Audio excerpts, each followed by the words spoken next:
Ja, es ist so klein. Also man sieht schon. Ja,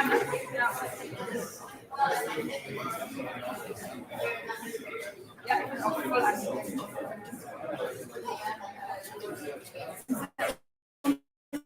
Ja, genau. Ja. Genau, voll.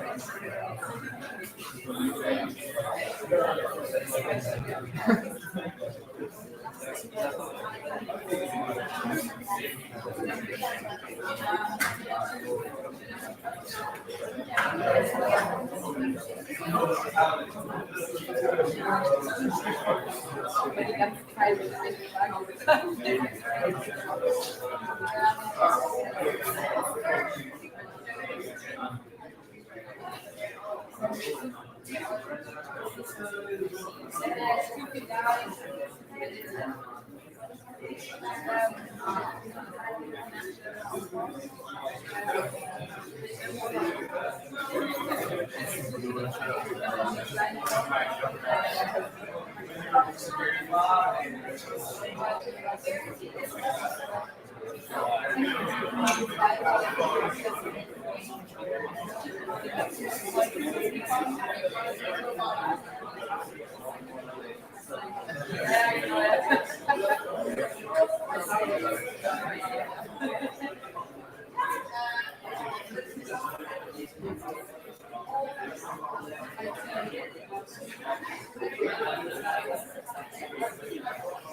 Afternoon, everyone.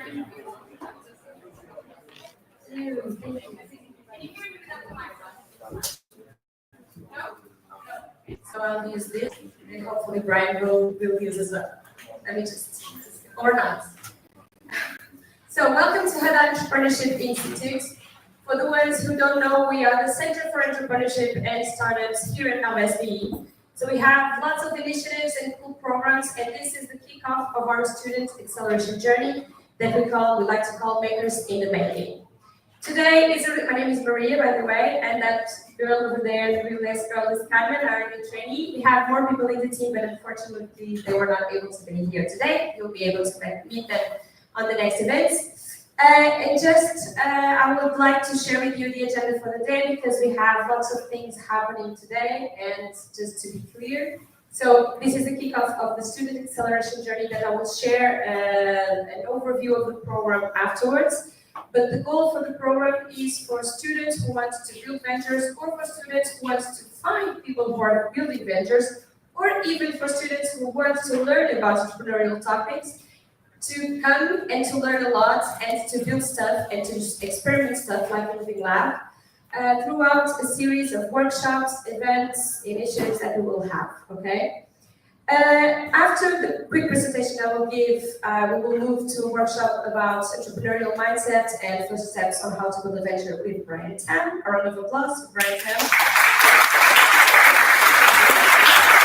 And afterwards, we will have three exciting demos that are managed by Haddad Community. Here we have the co-founder, Stuart Noakes. This Haddad Community, right? Okay. So, really quickly, the timeline for this program that we are launching today.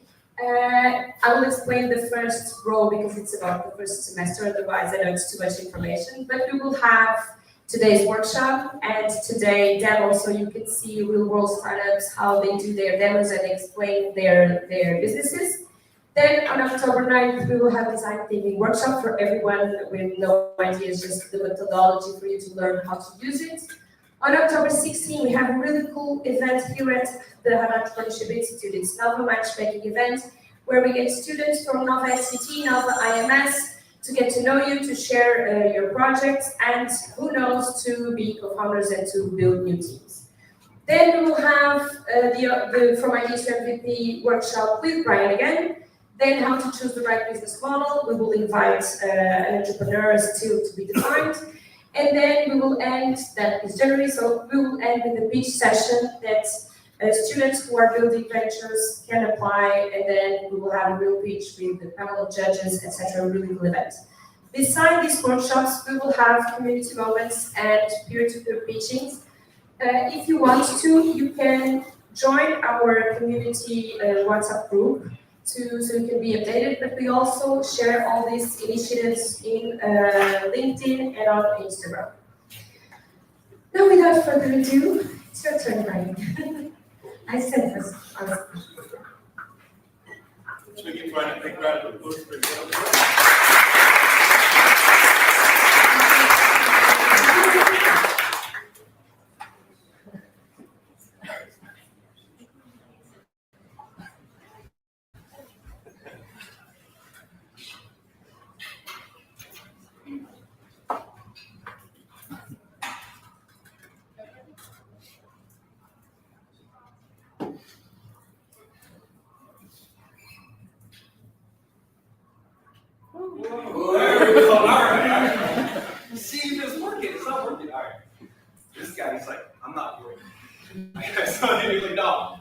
That's all right. Hey everyone, my name is Brian. I'm the founder and CEO of Let's Make Great. I'm not here to talk about me yet. I'll do that, but I want to start off by asking you just to loosen up. You guys are a little, it's Wednesday, it's midweek. Let's have fun and relax. First thing, just think like the last movie, book, or meme, or whatever you had. Just get up, stand up, please stand up, and just turn to them and explain what it was. All right? Try to see if they're okay. Let them know.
Here's the next one. You have something else. You say the same person, you can switch people. You really found your book boring.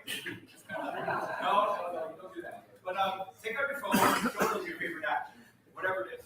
Okay? Well, maybe not whatever it is, but whatever you can show. Okay? So whatever your favorite app is, pick it out. Show it to them. Show them how it works. What's good? I like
So real quick, compare the first two experiences, right? What was it like for anybody? Raise your hand.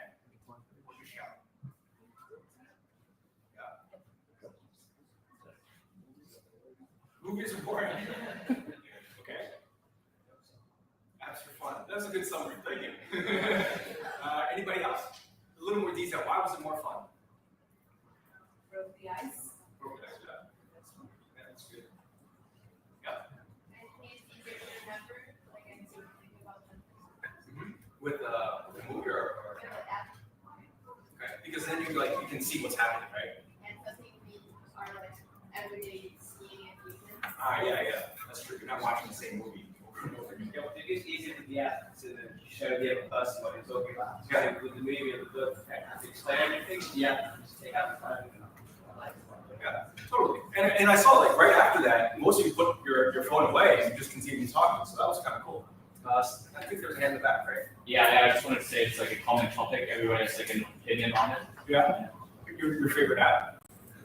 My favorite app. Yeah. Is that what you're saying? Like you No, like generally like movies and everybody just. I mean, everybody does it, right? It's like not a niche topic. Yeah, that's true.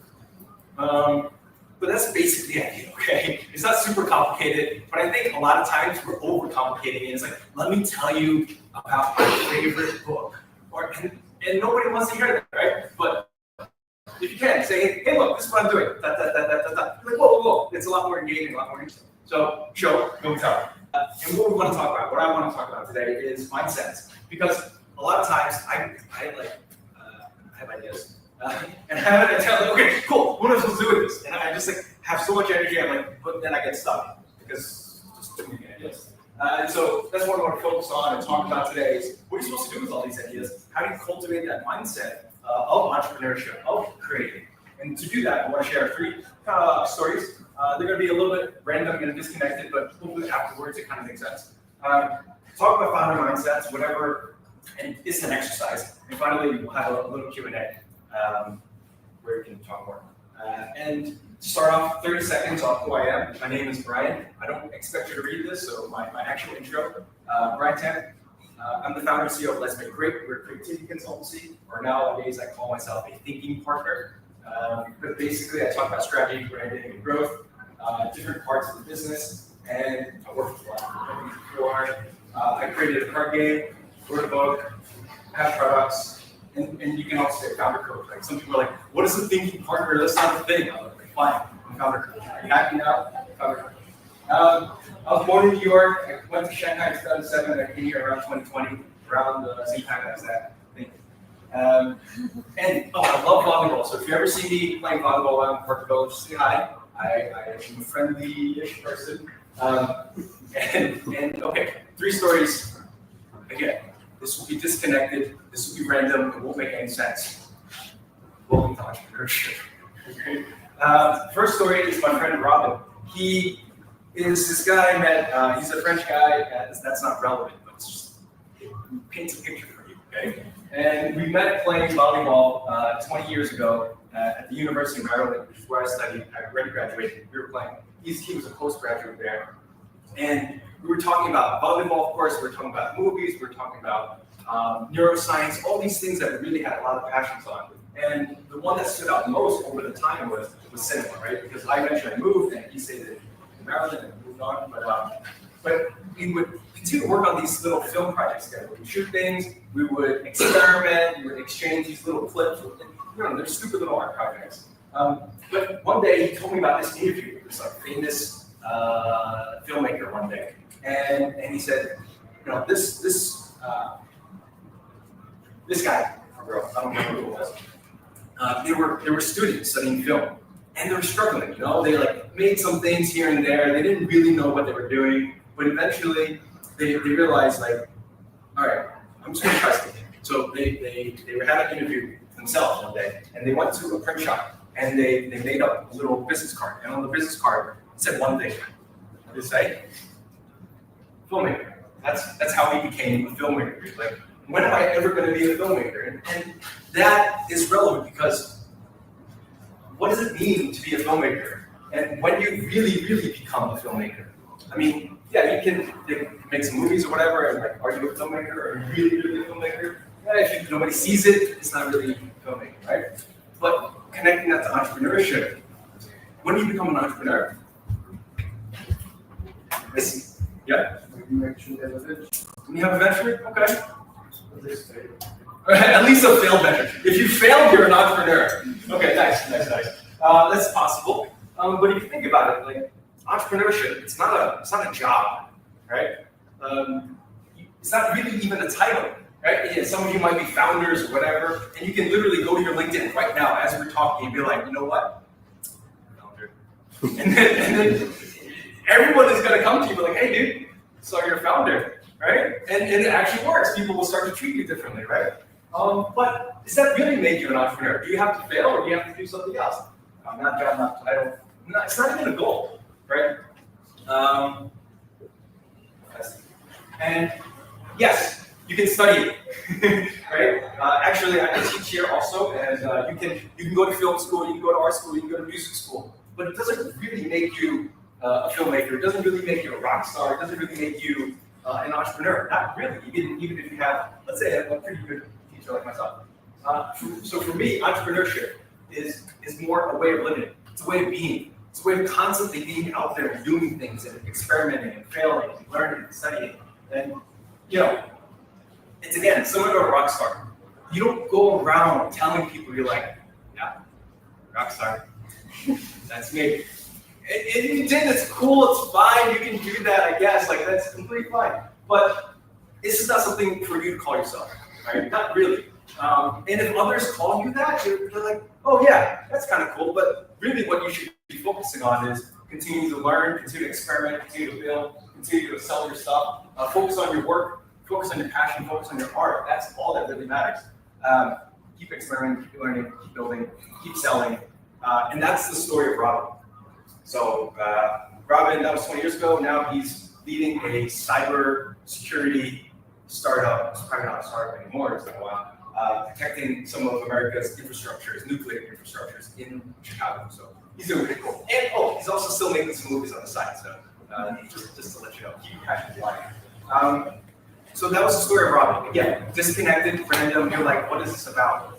It's about Robin. Second story, Jeff. It's a little shorter. He was a helicopter pilot. He was a Singaporean helicopter pilot. He was working in the Air Force for 30 years, and then eventually he had to retire, and he moved on. He eventually started a company, and that company was in leadership development, and that's where I met him, in Shanghai, China, which is where I was. And I worked for him for like 2.5 years, right? It was a really, really great time. He hired me. At first, he was like, yeah, just come to my office and sit and hang out and just see what there is to do. And so I just started doing that. I was a freelancer at the time. And I started working on the marketing, I started working on the newsletters, I started working on like little movies, of course, offline events and managing the office, all these different things, right? But after 2.5 years, you know, it was a small company, you kind of reach your plateau. I mean, 2.5 years is a really, really long time nowadays. And so I was around 29 years old at that time. And like I said, I had already worked 2.5 years also in Washington, D.C. I had done 2.5 years as a freelancer. And then I had 2.5 years working with Jeff in this kind of small company. And then he came to me one day and pulled me aside. He's like, all right, Brian, I have to ask you something because you've been here a little while. And he asked me this strange question. I didn't know what to make of it, but it was this, what kind of car do you want to drive? It's like, yeah, that's the face I made. I was like, what are you talking about? What kind of car do I want to drive? Like, again, in my mind, we were living in Shanghai, China. 25 million people. There's, I think, something like 16 different metro lines. And I rode my bicycle around the city because that's what I like to do. And so when he asked me, I was stumped. I didn't know what to say. And so he asked me again, what kind of car do you? He's like, come on, wake up. Just tell me what kind of car you want to drive. And I think right now, as you're thinking about this, I want you to think about your answer too. What kind of car would you drive? Oh, I had the hum moment, the Shanghai thing. And I said, Honda Accord. I mean, this is like the answer that popped in my mind, right? And I was really kind of confident about this. I was like, Honda Accord is really reliable. It's kind of similar to the car I was driving back home in America before I left. You can drive for a while. It has good mileage. It has good resale value. It's a good family car. I was thinking 4 doors. You know, I was like, yeah, Honda Accord. I imagine it's gonna be silver. And I had it in my mind. And he looked at me like I was the dumbest thing in the world. Honda Accord. Nothing wrong with Hondas, okay? My family still drives Honda, right? But he was confused, and I was confused. It's like, you asked this question, what kind of car do you want to drive? I answered it. I had a good reason, I was really, really confident in my answer. So he just asked me again. He said, no, really, seriously, bro, what kind of car do you want to drive? I was still stumped. I still didn't know. So then, all right, he slowed it down because he could see I was a little slow. He was like, okay, what kind of car do you want to drive? Okay, so it wasn't about the car. It wasn't. Like, you can drive a Honda if you want, and it doesn't matter.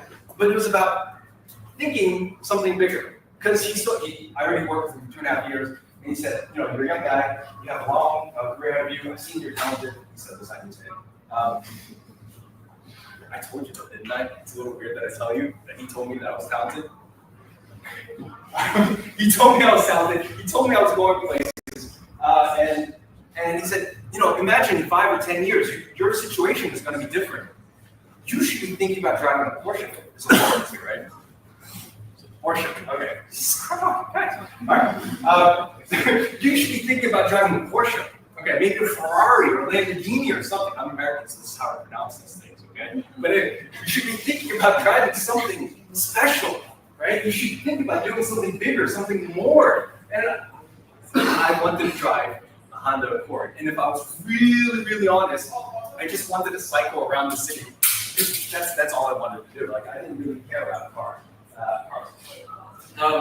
And so, instead of the car, it was about the ambition. It was about asking myself, like, hey, what is it that you actually want? Because, yeah, right now, we are what we are, and I can't afford a Porsche, right? But in 5 years or in 10 years, if I'm working, if I'm doing things, if I'm being creative, if I'm dreaming, if I have some ambition, if I'm connecting with people, if I'm learning, then maybe we can do something. Maybe we can create something bigger than just for myself. Maybe we can start to go beyond our current reality. And that started getting me thinking. And so I already said, I worked with him for 2.5 years. He probably sensed that was the end. There's nothing left for me to do. So soon after that, I started my own company. And what he instilled in me this trust that I will find a way, right? Even though right now it didn't make any sense and it was really complicated, it was really hard, and there's a lot of all the critical mind, everything in your mind that says no, you can't. There's all these other people here that are going to do it before you and all that kind of stuff. That like having that ambition to like, I'm going to try. I don't know now, but I'm going to try. That was the second story of Jeff in helping me find that sense of ambition, which I don't know if you can see, but I still have. Finally, Eric, it's the third and final story, and after this story, we'll do a little exercise, all that kind of stuff. He started the first Chinese language magazine in New York City, and he's also my father, so I'm really happy to share this. And I grew up in New Jersey, and in New Jersey, we have a sport called soccer. I've been told it's not called soccer, it's called football. Okay, fine. But when I was a little boy, it was still just called soccer. I was 6 or 7 years old, and my father would drive me to soccer. I'm gonna do it for myself. Okay, soccer practice, and I wasn't good. I mean, he loved soccer. He grew up in Asia, and so he played on teams with his friends, and he would travel to play for teams, all this kind of stuff. Really, really, really loved soccer. Like, I was like, cool. I'll go into the practice or whatever. Anyway, we go to the practice, we go to the tournaments, and he's really happy, we spend some time together. And whenever the ball would come at me, I wouldn't know what to do. Right? You're a young kid. I don't really play soccer, but he would shout from the other side of the pitch, "Go for it! Just go for it! Just run!" And that would be, embarrassing enough, right? But not only that, he ran onto the field to run alongside me to say, "Go for it! Go!" and the referees, smartly said, "Hey, parents, off the field! Get off the field!" I love this story. I don't actually remember any of this happening. This is the family lore now. But what I do remember, of course, was how hard my dad worked. He, like I said, started that Chinese language magazine in New York City. He worked 6 days a week. Yeah, for a lot of us immigrants, I'm sure you're familiar with that.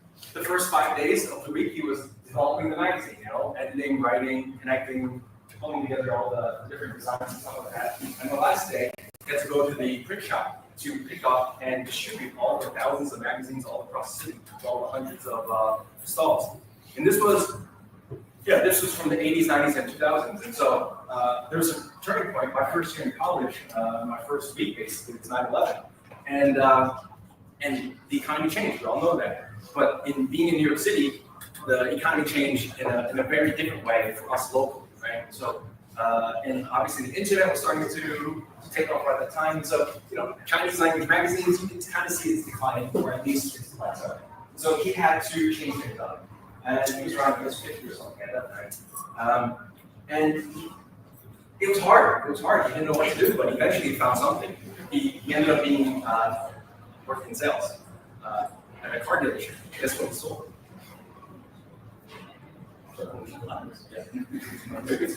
Someone's paying attention. All right.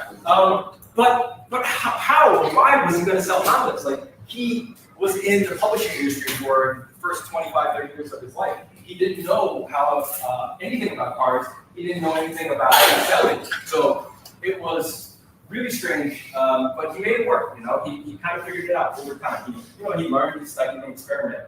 And of course, this should sound familiar because that was what we were talking about before.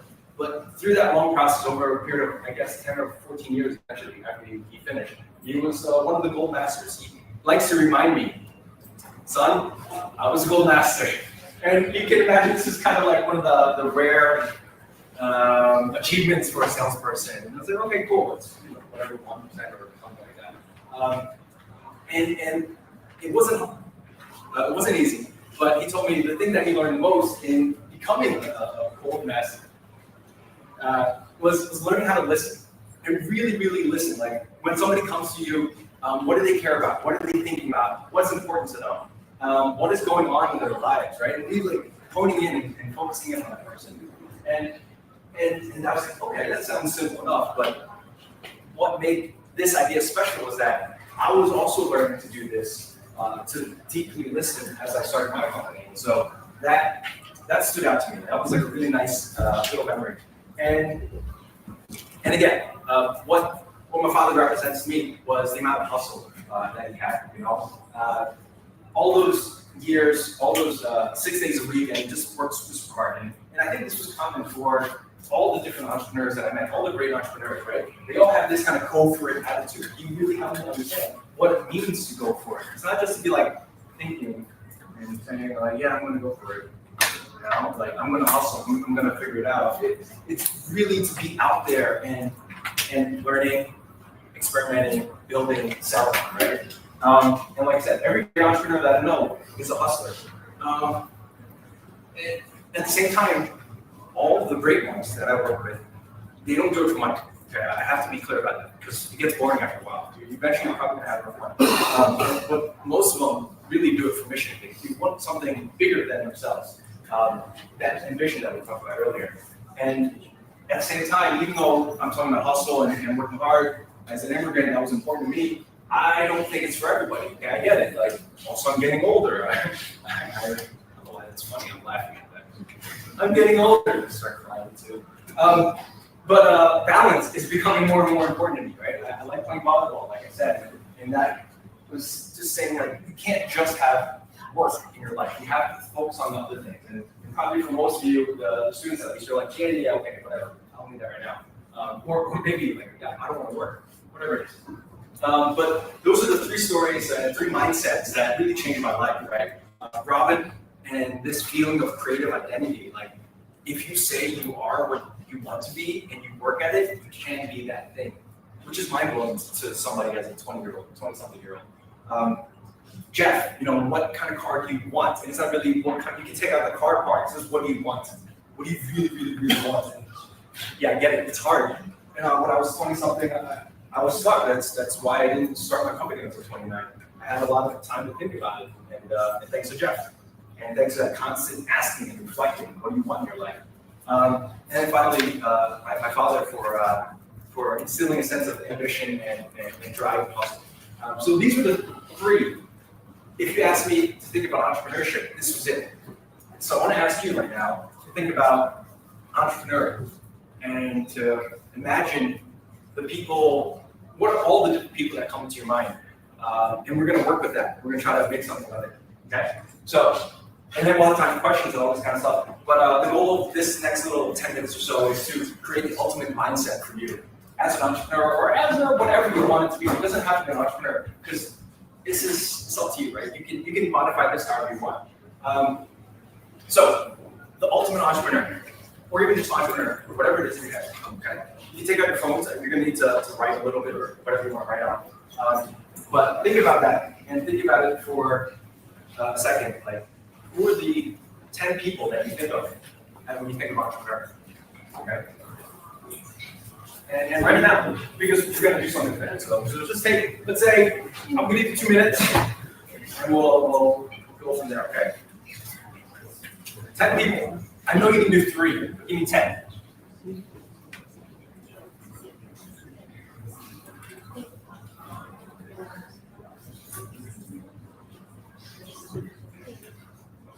Don't check your WhatsApp.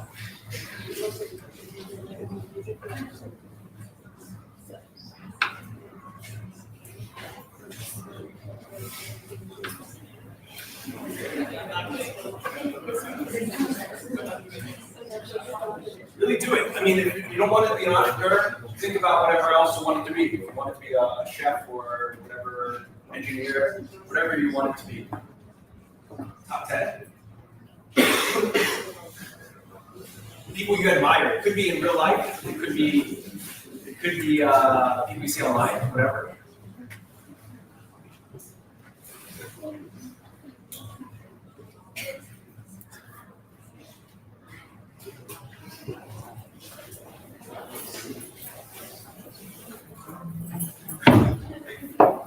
All right, another 30 seconds. Try to get like a couple more out if you haven't finished already. Even if you haven't finished.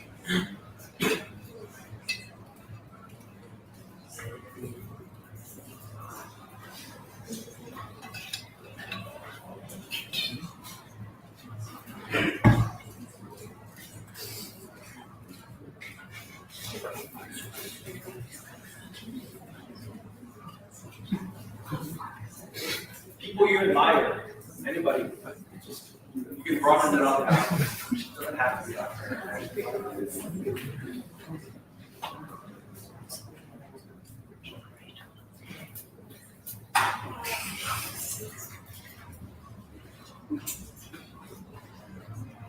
All right. So you should have, let's say, 7 or so. Turn to the person next to you, steal some from them. Okay. See if they're relevant. You don't have to take all of them, but just so you can.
Because I'm sure after a while, maybe a little hard to think of something. So just pick your top 5 people that you admire for entrepreneurship, whatever that might be for you. Do that right now. Should be pretty easy. And then after that, next to each name, write why. Just a little short reminder for yourself, okay? Whatever it is, it's for my dad and me, go for it. Right? For Jeff and me, helicopter pilot, or whatever it is. What kind of car would it be? Right? So whatever kind of little phrase or mnemonic that would help you remember. Think of the stories that you might connect to them, the feelings that they might give you, or some of the memories that we share together. Top 5.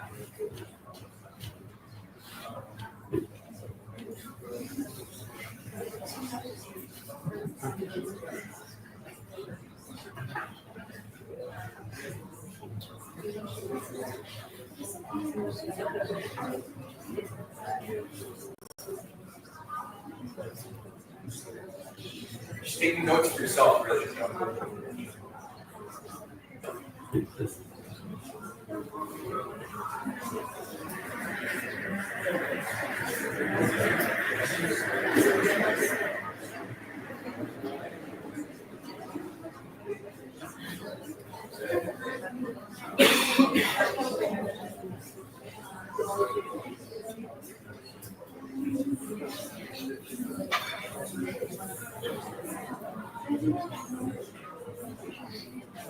More seconds.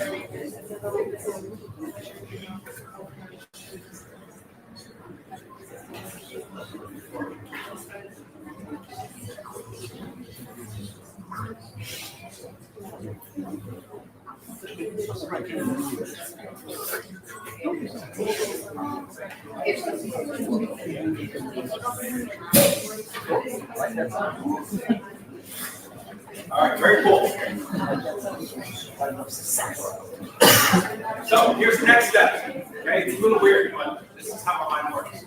So from those top 5, I want you to imagine you're building a video character, like in the video game you're building a character. You have 100 points. How would you divide those points to those 5 characteristics, 5 little attributes, 5 mindsets that these people represent to you? Okay, whatever it is, it could be like they sell really well. They listen really well. They're on top of trends. Whatever it is for you, okay? So if you have 100 points, 5 categories, maybe 20, 20, 20, that'd be like the most generic split. You'd be a very boring person. Okay, so don't do that. But you can allocate it however you want, right? If you want to do like 50, 30, 10, whatever, you can do that. Or 25, 35, 1, or whatever, okay? So divide up your 100 points to those 5 characteristics. Now we're not talking about the people, but we're abstracting out the characteristics from that person. Those behaviors, those things that they do. Okay? 5 categories, 100 points.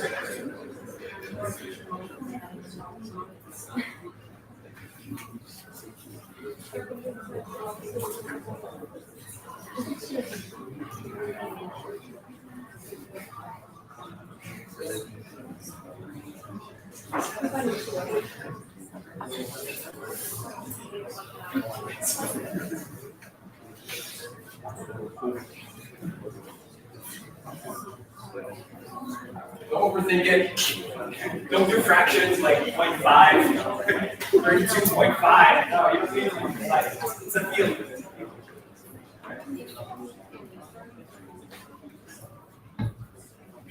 Well, 30 seconds.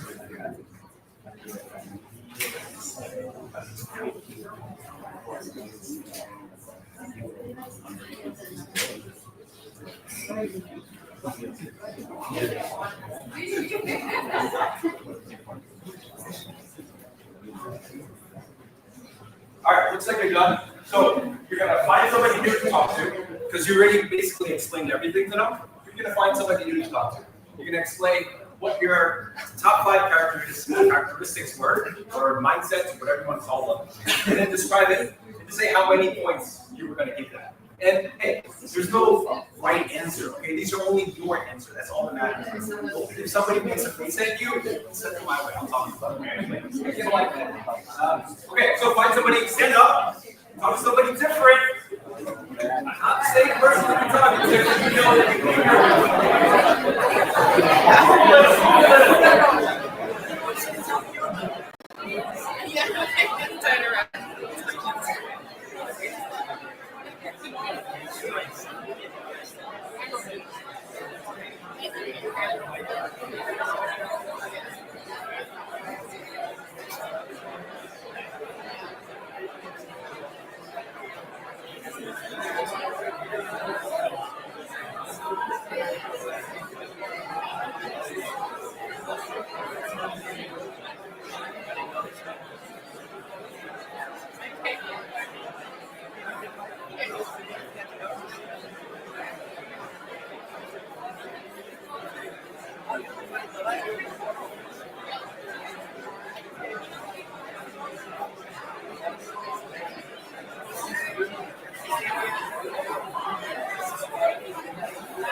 fine. Like, it's an order. I have to give you the full version so you can see what this is about. But you can give a shorter version. You don't have to say the person unless you think like that's relevant and important. But top 5 characteristics that are the entrepreneurial mindset for you. And we can leave the numbers out. You might have to. Exactly. Let's go. Yeah. Let's listen to it for a second. Selling, so there's a way to do something on the other bar. And my boss, Paula, he'd make fish look like gold. He would bring that to the client, she'd say where it's from, where we caught it, how good it is. I've just never seen anyone sell fish and shrimp like that. So I gave a lot of points. That's amazing. Nice. All right. Any other stories, characteristics, mindsets that you feel like, yeah, that's something I need to have for entrepreneurship? Yes. I had Nice and loud. number 1. There was the co-founder of the startup I worked in, and there were very less startups in Europe succeed. But when I started, it was a startup. When I got my job offer, it was a scale up, and they recently made their exit.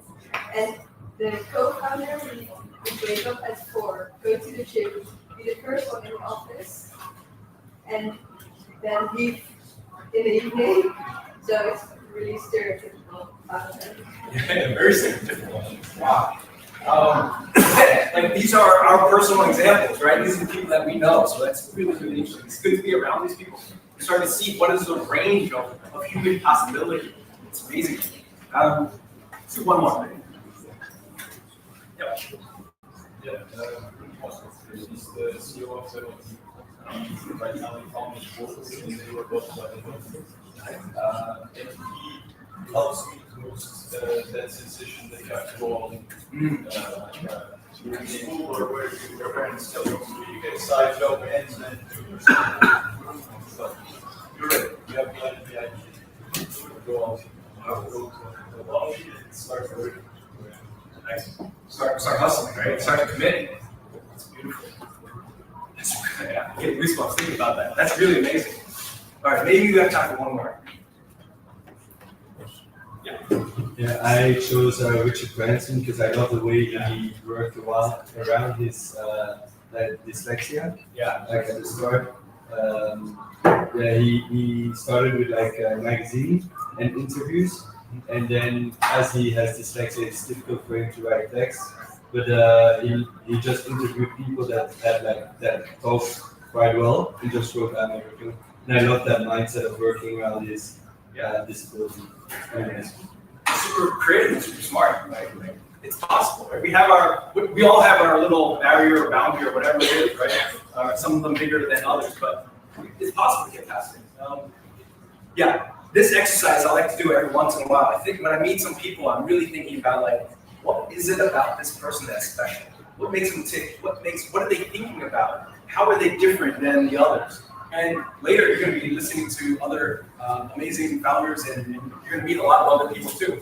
I don't want you just to talk, but I want you to think, what are they doing or saying or embodying that you are connecting to, that you resonate with, and you think this is a really, really great trait to have? Because these traits, they're not like, while we embody them, we can be abstracting them out, we can learn them. And the goal for me to bring this up is separate the person from the mindset from the behavior, and the behavior into action, right? If you can do that over time, then you can achieve similar results, right? That's the goal. That's how we're starting to connect the dots here, all right? So it's a process though. You know, early on, you don't know what it is to internalize these things, but experiment, learn, study, build, and start to make it happen. And if you want, you can be an entrepreneur.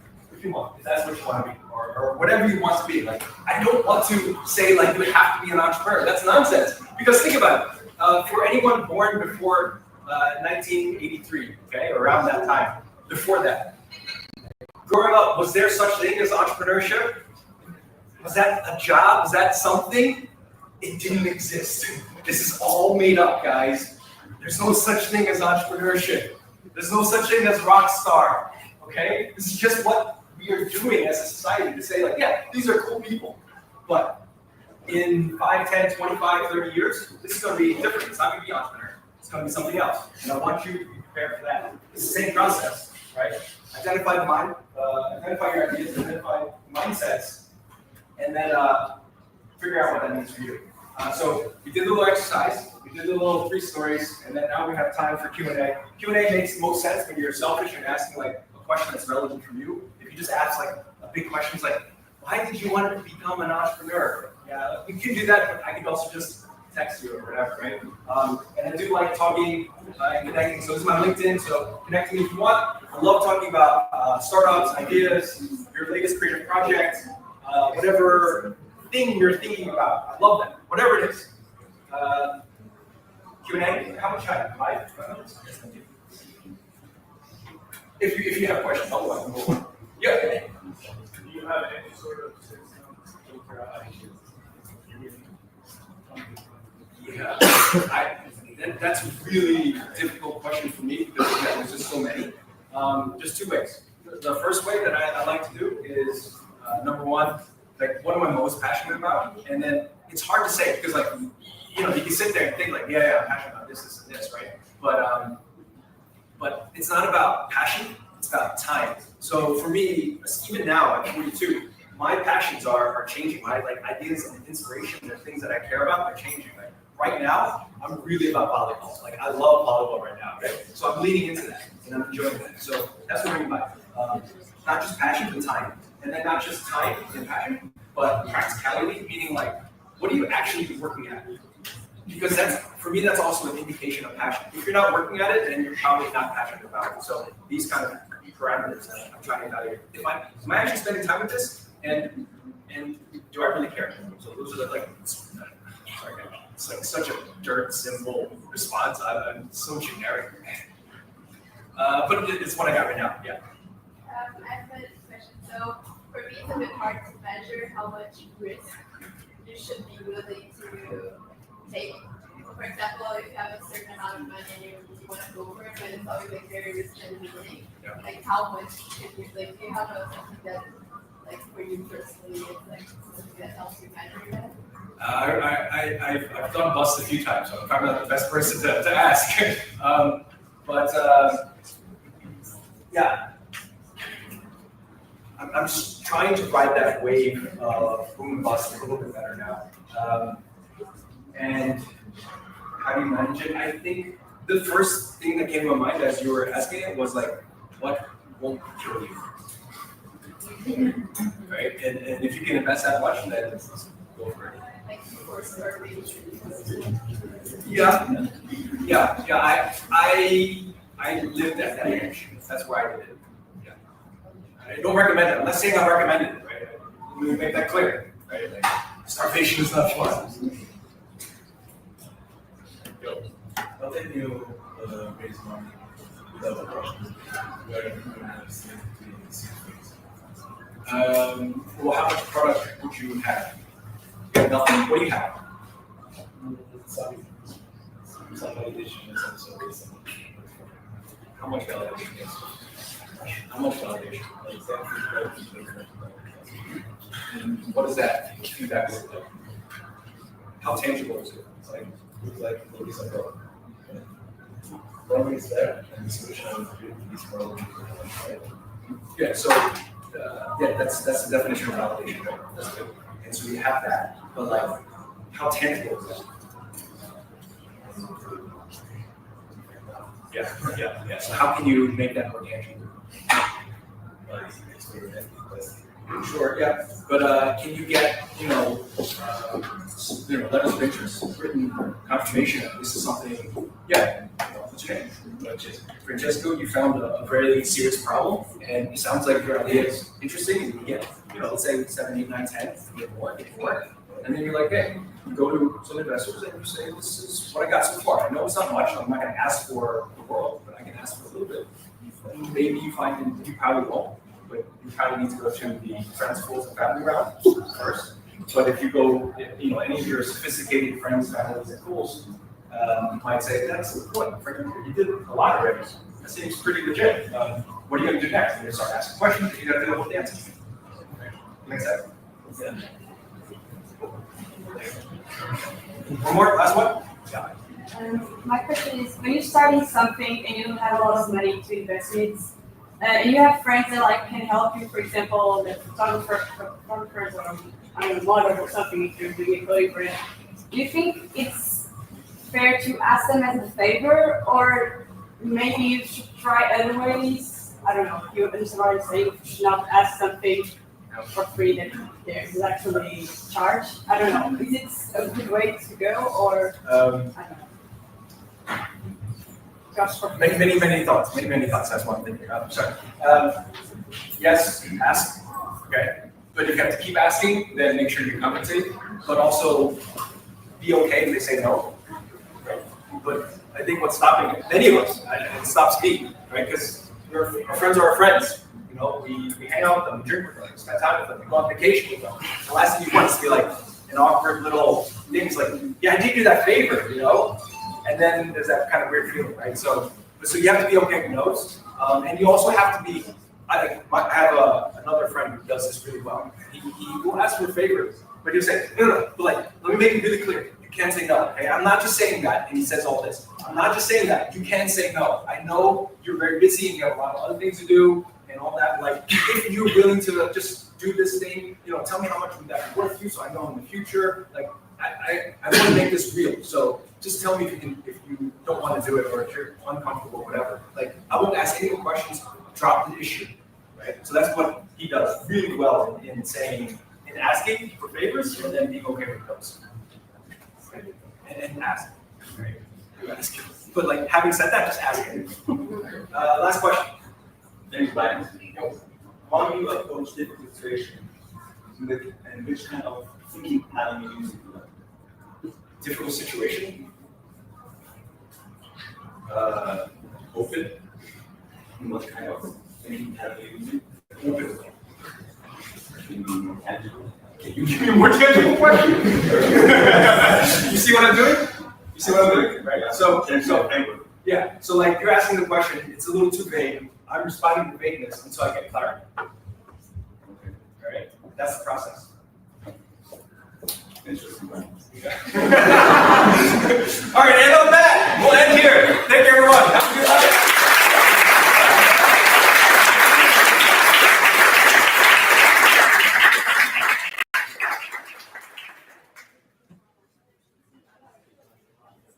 All right, anybody British here? Anybody acknowledge British? Okay, somebody can shake hands. Yeah. Do you know how to shake hands? You know how to shake hands? You got them on there? You know how to fist bump? You know how to bump? Okay. So when you move, stand up without talking to each other, I want you to approach somebody who doesn't know and work out if you shake hands, fist bump, what okay? Give you that 3 people, and then we're going to talk again. Okay? So don't talk to each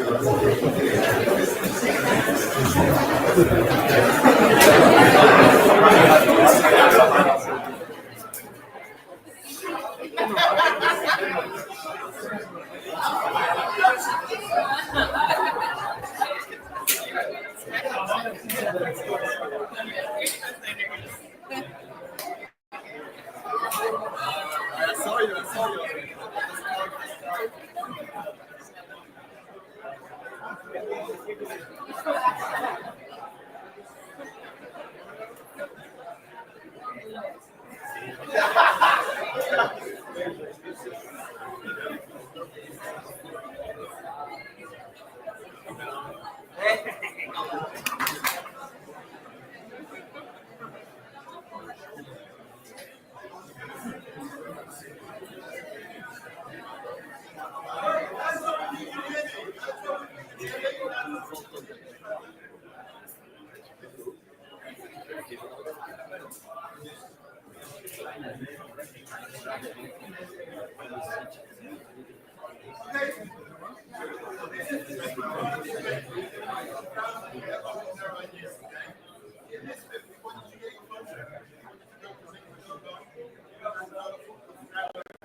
We will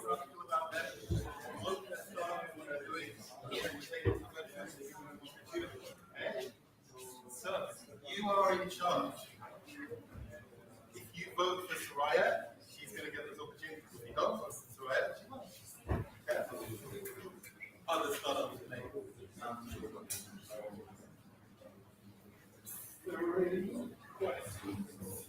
Oh, okay. So you can start using Menti now by putting a word into there, and I can see you actually.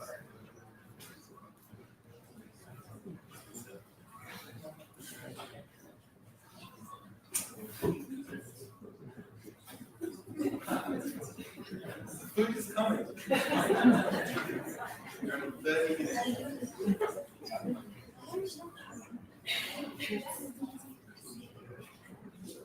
Canopy is a global community of startups. All over the world, we started life in Boston, Massachusetts, some of them when we run this in all these different countries, we have 3 demo nights a month. Number one is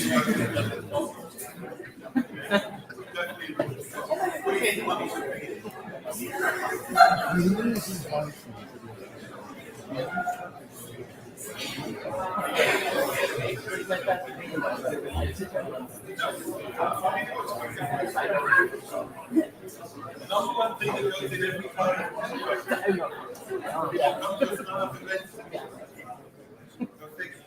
What do you think that is? Why do you think people are important?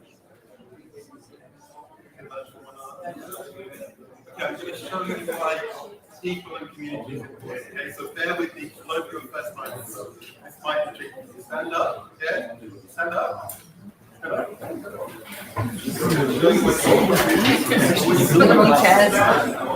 legs are the weakest of your legs. Okay? Stand on one leg, like you're pulling up. Put your arms out to the side. Reach out and touch your arm. Look around. Everybody else is doing this too. Now, put your arms underneath. You will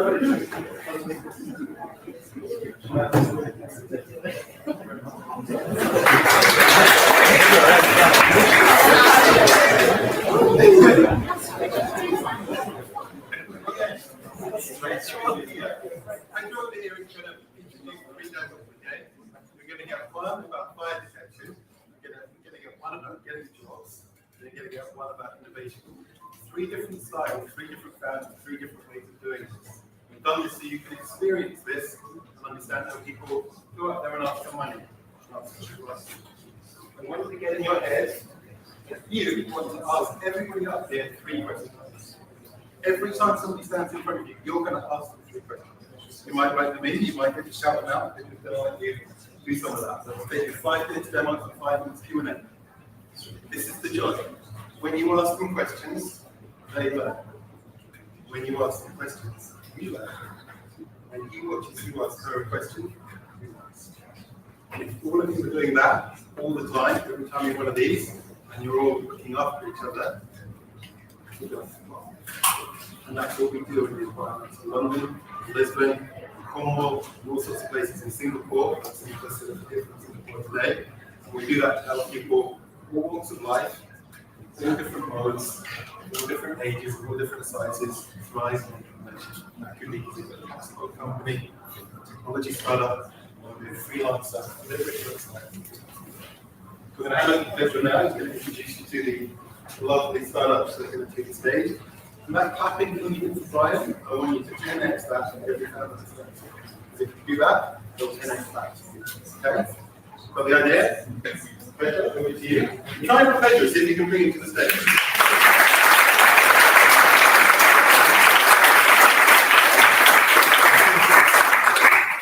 Hello everyone, thank you for coming. Watching this was a huge. We have to enjoy. So we're going to start today for the first order, the first great idea. Later on, with Jean, high-tech serve, right? In this year, it's like high-tech service. Yeah.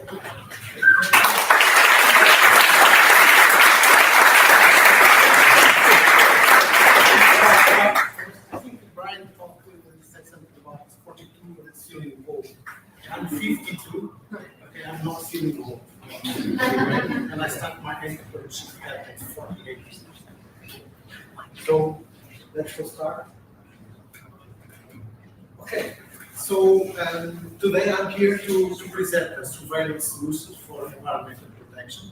Okay, my name is Jaime Santos, I'm the founder of AI Tech. So we know all of these cases, floods, instant floods, fires, huge fires everywhere, every year, life destruction, huge economical losses, and environmental impact. So we need a lot of work to do in prevention and mitigation.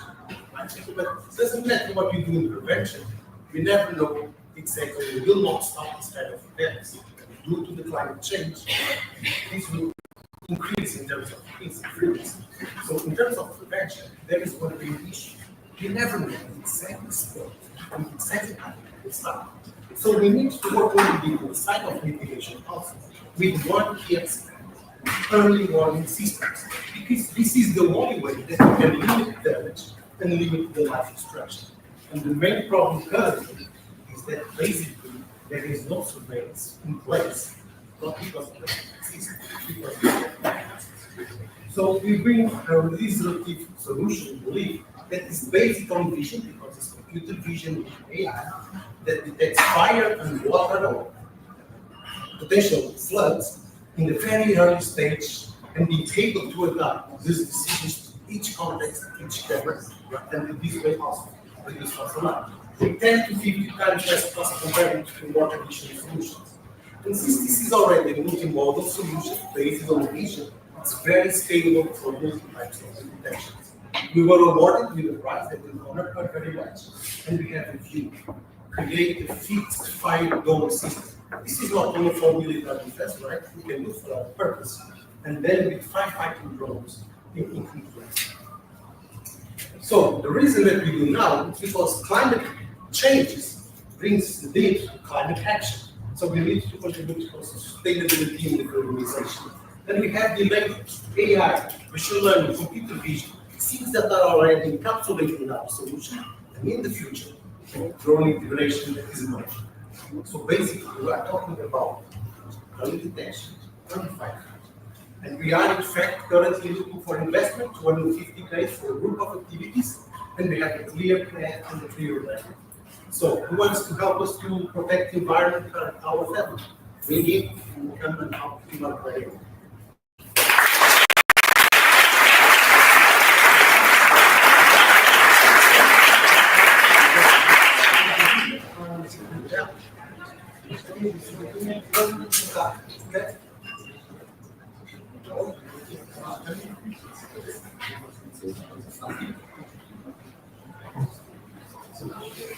Just to show you a little bit about what is the solution,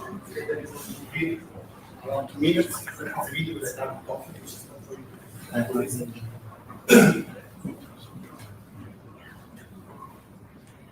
So basically, this is a real case that we have.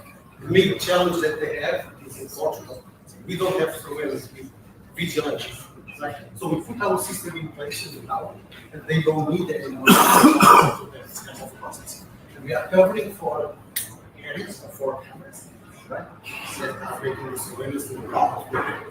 And this was a case that we were able to understand the capability to detect smoke column, and there is in fact there. 30 kilometers distance, less than 3 kilometers. In fact, this is a factory, and then with our reason we have that like all before the beauty is not producing the lights when it's excess time.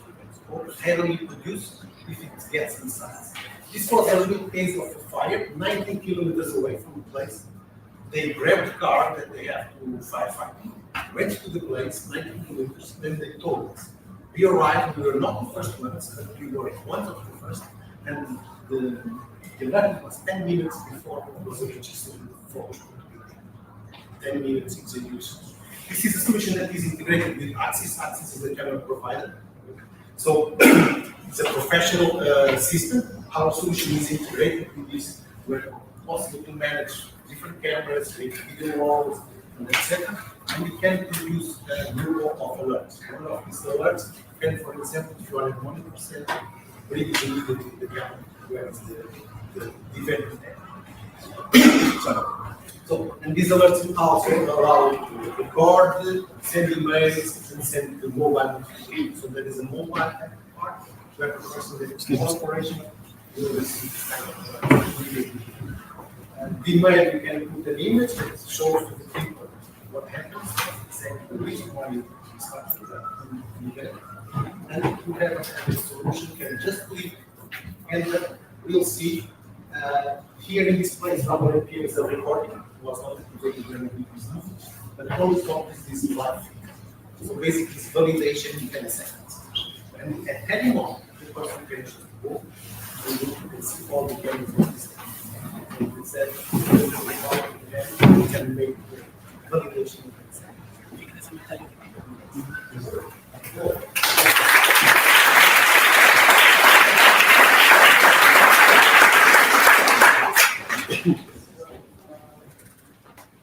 Please, everybody have a individual voting. This spread with us. So some, we still have 5 minutes for Q&A. Questions for that, please. Also, about the solution, that's new, So, how does it work in terms of the business model? How wide we want to technically scan to be? So, if you were to multiply X cameras by the coverage they will give you, is your plan to cover the entire Portugal, or the peninsula, or Europe, or the world? How many cameras would that be? I never made the calculation in terms of the world, but for example, for Portugal, the reach, for example, around 300 places into 360 degrees. So, And that gives you full coverage. and it would be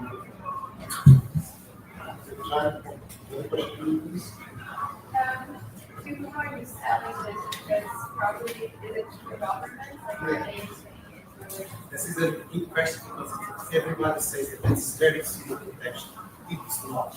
And we are all, and one of the things that we are now running 2 pilots, one with insurance company and another with a paper company. So yes, it's something very suitable for civil protection, but it can be suitable in any case where you have effectively a care house, agricultural production, whatever, you are facing the side effects. So you can protect from the risk that comes from the outside. like businesses and government. It's like an individual that has a house. Could be also. Could be also, because if you are in a place, for example, in the area that has some risks for flood and fire, you can use it for the house, because the fires that come from your house, but can start outside. 85 to 95 of the fires is a rural fire, so the best is from outside. But then like if you for example have a house in a flooded area and you open your app and you see this from the flooding is coming, will the app then contact the health service? Like how, what can you do? Privately, if you have it, unless you do some kind of agreement, you can have it, unless you have an agreement. For example, with local fire stations. So maybe just like go outside of your house. Yeah, it's the idea is to save, if you make this kind of context, the idea is to save your friend, and maybe you can save some assets that you can take out. And at the same time, you are contributing for the community, but you are also others. Excuse me.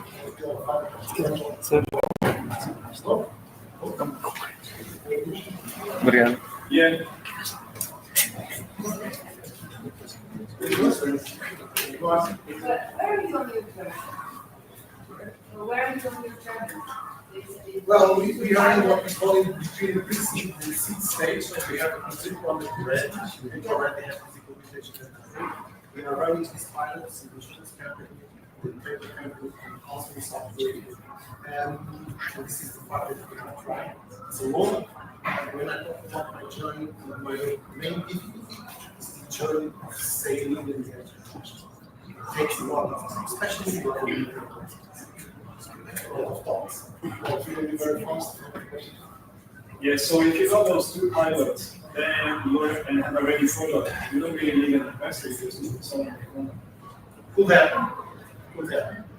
But we see the value of investment to accelerate our process of our sales strategy, because we want to start to invest in some other communities of agriculture. Because I told you the South Korea case, so not something that this church was look for or try. They found us and they tried. So I see the investment of the help us in terms of the same Because the sales process is really takes work for me to start a conversation with me really at the sales and the growth. Okay, thank you very much.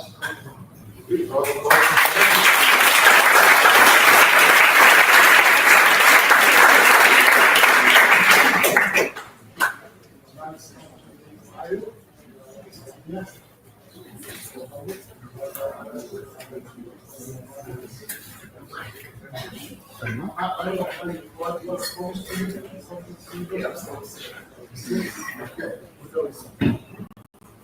All right, good evening, everyone. So familiar glance to me, I'm still a PhD, studying a PhD here. I'm going to finish in like 3 months, so fingers crossed. I'm able to see I'm I did a master's in management, so kind of like I understand what this is. So let me tell you about Bamboo. A funny story is that we often get concerned, or we often get mixed up with the dating app. And everyone's like, oh, Bamboo. I'm like, no. I'm not that one. It's something different. So this is kind of interesting because this is a product of hybrid for us. So we do recruiting and recruiting AI. And in the process of that journey, right, we started getting companies asking us, so do you actually know how to teach us to use AI? Because we have like 50, 70 options, right? Which is for people who also looking for ideas. It might not be the first idea you start with, but you figure something out along the way. So basically that's how we started, okay? We're gonna make an offer and ask companies, hey, we can basically teach you how to use AI for your operations and see what if they're interested. And I think in the first week we spoke with we only had one opening, right? We had 3 companies who were really interested in doing the pilot with us, which we are going to be doing. So what this really involves is these are the problems that companies told us that they need. I'm trying to use ChatGPT. I have to find a prompt. Dictionary, a prompt dictionary is basically a list of places where you have a prompt and then you put it in. And sometimes it's like AI is very wrong, right? So you know, like, oh, this is wrong, and it tells you, oh, I'm sorry, this is wrong. I have to correct myself now. And a lot of companies also have this problem, it doesn't save time, right? And they were like, okay, what can you do, right? Because basically, for a productivity tool that should actually get your job or help you make your job fast is actually this challenge. So we're like, okay, what can we do? Beyond like having a course online, typically what you first think is an app, or we're gonna enroll all of your staff in something online. We're like, okay, what if we come into your office, in person, we actually sit down with you to understand what problems or operational problems you have, and actually help you apply AI for that. So in this, we do not tell companies that we actually know how to do your job better than you. We tell you that we're gonna help you rethink your processes and actually apply AI. And yeah, so basically it's hands-on, privacy fast, and T1 non-solicitation. And how it works, basically, the present pilots that we have, we secured 3 pilots. One is the biggest pharmaceutical in Portugal, the other is a hydro business, they supply stick and meat, and the last is a marketing agency.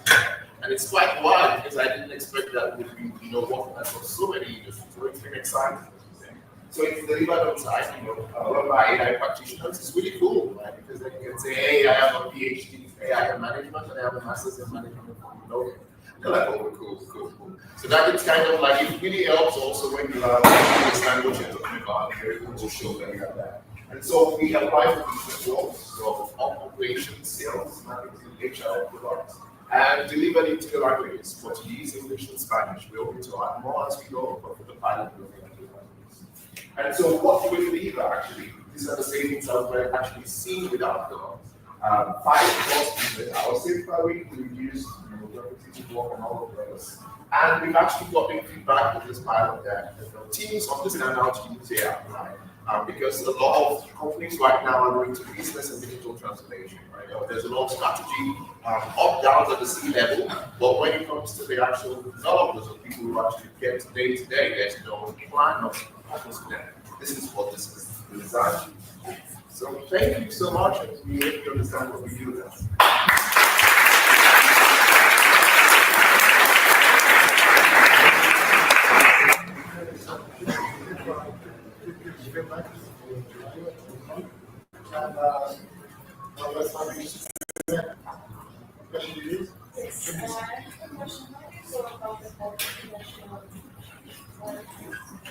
Well, so the first thing is we kind of like really start with use cases for the industry.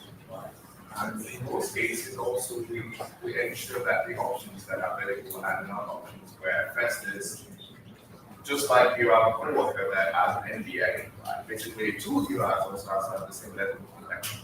So when we actually design the tools, we like, what tools are you going to be consuming? These tools have legal ramifications that determine your business. And we've also seen like one of the case, once the advance legal, which is really a different ballgame because you have a whole lot of confidential client information that we've seen in some cases the workers will actually feed the data in, which is really, really unsafe practice. And it's something that we actually don't solve, right? So I would say there's no one size fits all. Depending on the industry, we've seen that marketing has maybe less of a body because there's not much property data. In terms of technology, we've seen that there's a lot because you have IP protected information that workers have made. Telling AI, hey, this is our old internal documentation. Can you create a summary for my boss that he's so you should not do? So, and that is what I'm bringing out. I'm going to ask some questions on how you speak. So the back can actually raise questions for that, please. Anybody? Please correct me. Yeah. Are you an information business? And if you are an information business, what makes you different? And simple, why you? Can you come in? What do you look about? You sell information how to use AI. Training AI. Okay, what makes you different between you and other companies? What makes the difference? Yeah. Well, in most cases, it's kind of like we see for the client. We are not that typically consulting. What we focus on, what are you doing? Right. So the problems that, we have a lot of companies that want to meet us and they try to sell us this 5K certificate, right? And the next day we have the same problems as we told them they can fix, right? What we do is actually before we ask what are the problems you have. We've had like in 5 pilots, we've had over 50 use cases, right? So what I was sharing about the layout, startup was a place where the employee was putting in confidential findings. So there were no pipelines in which you actually know how to use AI. So everyone just says, oh, I use ChatGPT, I use Gemini. There's no documentation or internal work processes that is applied to them. So I would say it's a tailor-made process for each company to be spoken, right? So what training is made for them, like depending on what you're already doing, I would say that's the moat. That's the moat that we have. That's the differential. Is this not scalable? Yeah, but it's scalable. We're actually calculating money now. That's what we want scalable. Any questions for them? How did you gain this level of knowledge of AI? Because me personally, I want to learn about AI, but really I don't know how I should learn it. Well, that is really wonderful question. Actually, before that, it's actually we had our own, so we had bundled AI. And in that sense, we actually developed, we tried to develop a set of tools for computing AI. Right? And a lot of that time has also been that a lot of the professionals we have, the trainers, the developers, and all of that, are people that have had work in a lot of marketing and all of that, including me as well. That is it. And a lot of the tools that we also try to teach are tools that were just recently developed, right? So, for example, Lovable has been within the vest, within the past 1 year, so you cannot have 5 years of experience with it. So it's more about the practical answer, like, try to use it and see if you can become confident and does it fulfill the purpose that you're on, right? So I would say with AI right now, it's all about being open to learning and trying, even if you feel like you're not an expert, right? There's no one that has 5 years of experience with ChatGPT. It's less than the most advanced version is not as old as that. I don't know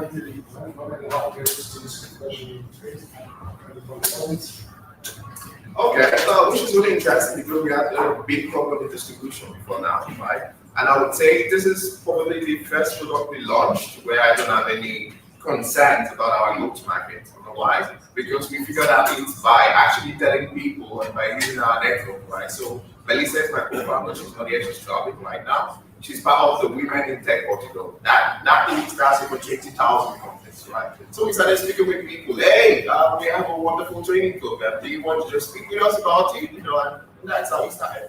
And literally, if we send a message to anyone, we will always reply us. And that's how we know that this is the problem they have. the problem they are looking to solve. And sometimes it's not rocket science, it's just speaking to people. It's the simplest one I've had. All the other ones were so difficult to sell. Okay, thank you so much. Hey, thank you so much for being here. One thing I was curious about is how are you going to, because if I get it right, you have this training program, right? And that involves people, they're training others. How do you plan to scale that? How do you scale that? So currently we have more demand. We have more demand than we can handle, right? So we should say what are the problems that are scaling? We have more demand than we can handle. So I would say the bottleneck for us now is skilled facilitators that can actually use our procedure in terms of training the company, right? And I would say that. So we are on the other side in terms of we have more need for training, like more companies demanding that or asking us to provide training services to advance their processes than the other thing, right? I can speak to you about that. I have to introduce to everyone. Please have here break after for networking moments, and all the founders will be here, so the opportunity to ask questions, etc. Thank you very much.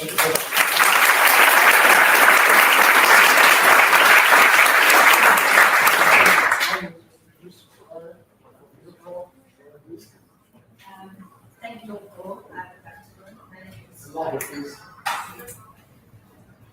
My name is Soraya. I'm a pharmacist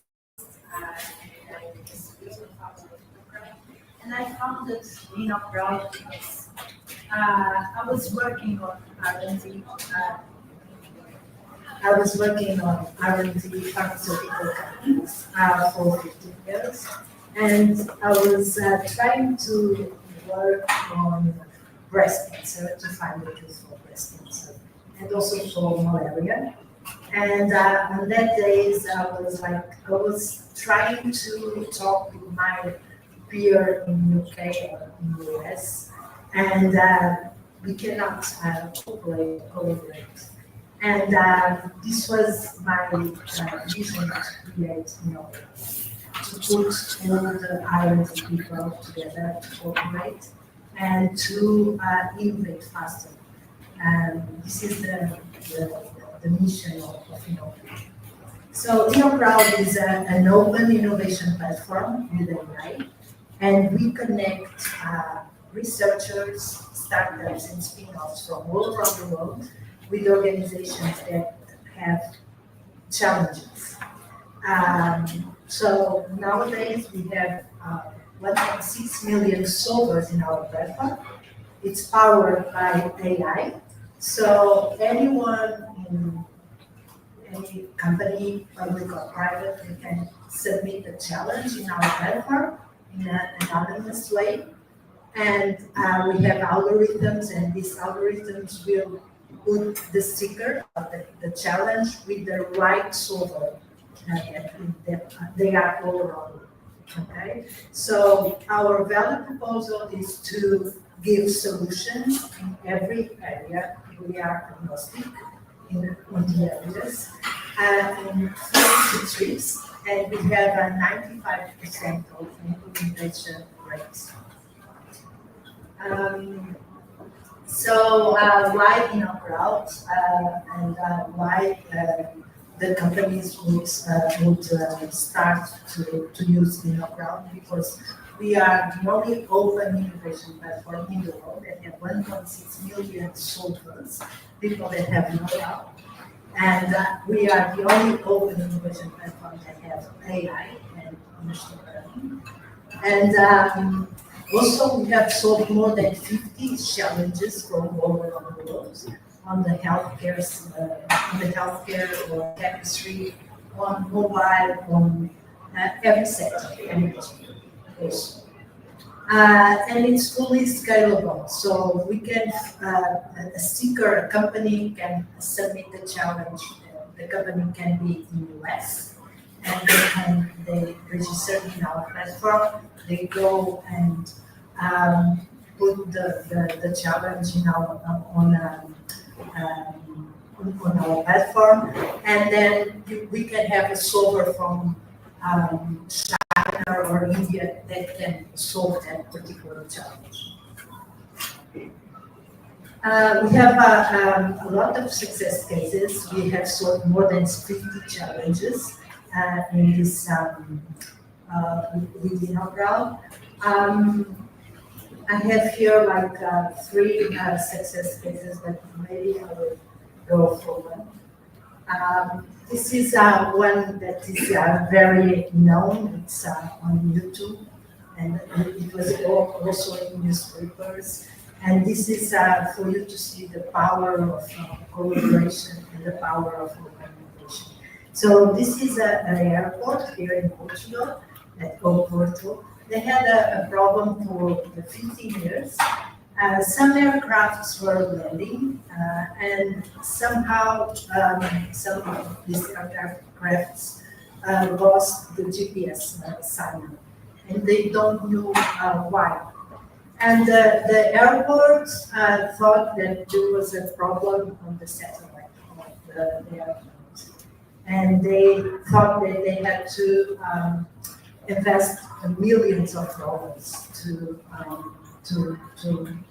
take care of that challenge. So they have submitted the challenge in our platform, and in 60 days we have presented in that case 10 solutions.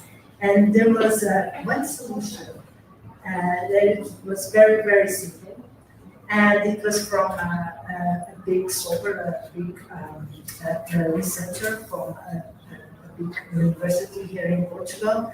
And he has like between 30 pages, a lot of mathematics, and the cost of the solution was €0. And we thought, wow, maybe there is a mistake here. And this research told us, or to us, and also the airport, that the problem was not in the airport, and the problem was about a radar that was in the ship near the airport, and it was making an interference. So we switched off the radar, and the problem was solved in 2 weeks. So this is the power of open innovation. We cannot think that we have all the knowledge inside our company. If we go outside, maybe sometimes the solution is solved in the world. So this is what we do. So this is our team. I'm not going there. This is our business model. And this is what we have invested for these 5 to 6 years. We have invested in AI to smooth the difference, to reduce the time between the challenge and to find the right solution. So nowadays we can find solutions in 15 days, or 30 days, or even maybe less, because of this AI that we have put in our platform. So whenever you want to go to your crowd, please go ahead. It's free of charge for the solvers, and we charge for the solvers. Thank you.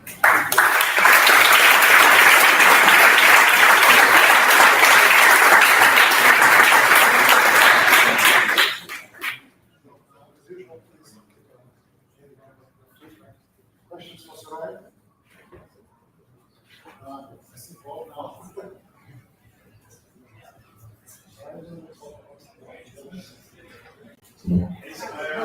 Yeah, great solution. I was just going to ask, so it's basically a portal where institutions, organizations, they post a problem and others solve it. Yes. Cool. It's better. But the company is private or public.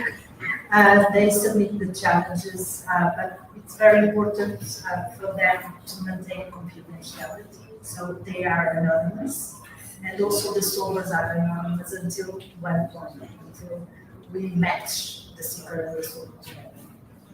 Great, right. And about the portal case that you had, so because this is an internal issue, and can people just post internal issues? But that can be also a security case, and come some hackers or so it depends. So sometimes the companies don't want to publish some secrets, some challenges that are their secrets. But because we have this anonymous and we know how to help the seeker and to guide them on the template for them to put the challenge, they can put there that it's a secret one, and also the AI will guide them to put things that are not so secret, that they put life. Okay, we have several questions to also answer, please. Thanks. Anyone? Okay. Yes, do the solvers get paid? Are they basically Yes. freelancers? And do they just get paid when they are successful, or how does this work? Thank you for the questions. They are paid in two terms. Well, only the winner will be paid. So there is a contest. The contest depends 15 days, 30 days, or 60 days. So for the best solution, the solver will be awarded for a price between 5,000 and 15K plus the cost of the solution to work in the secret. So a price plus a contract to work with. And in our crowd will return 10% of that price. We have another question in here. It was. Questions for Sarah? Yeah, I have a question. As a right institute, your main challenge is just to find seeker for you, because you have tons of these solvers. Yeah. How are you doing this? So what tools of marketing are you using in your marketing strategy? Okay, thank you for the question.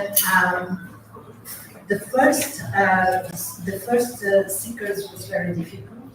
So we had to make some pilots, and we had very big success cases like this one, and we have had published them on newspapers and went to the TV and radio.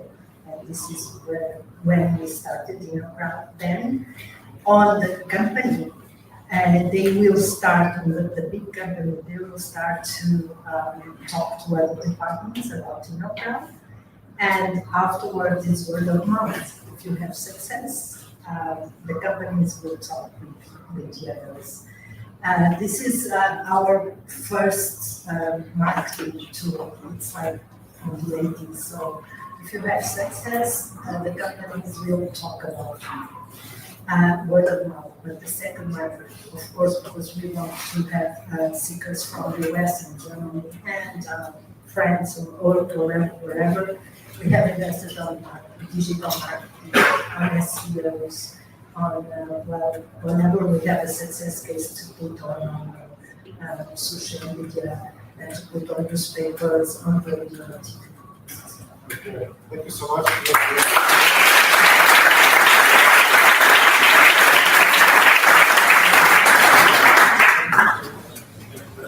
Okay, before we start recording, you've got one last job to do, decide who has been your favorite. It doesn't matter if you think it was the most successful, the most investment, just your favorite. And then they become anointed the people's choice, okay? Who's hungry? I can go first. Who's thirsty? Yeah? It's all here. Thank you to Maria for all of the accommodations today. You've been a really wonderful audience. I hope you've all got something from meeting these folks. But each of the entrepreneurs that you tonight, and there's another couple of dozen in this room, who you can walk up to and find out more about real life entrepreneurship. Everybody who stood here, this is their lives. This is not an academic exercise, not a thing they're doing on the side. This is genuinely how they spend their life thoughts. They talk about with their families, what they've been doing sometimes for years. Please make sure you check out this one for local entrepreneurs and brave enough to stand in front of you. Some of you it's very scary. It's quite scary. You're pretty scary, you're pretty scary. It's a very scary, wonderful thing to say, look, I'm working on this thing. Ask questions, tell me it's rubbish. So we do it. Thank you so much.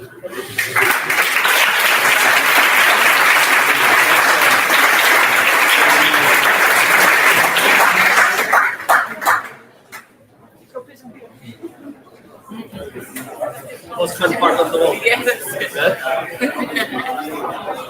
It's you guys. And you're pretty scary too. I don't need to. think so. Come on, listen.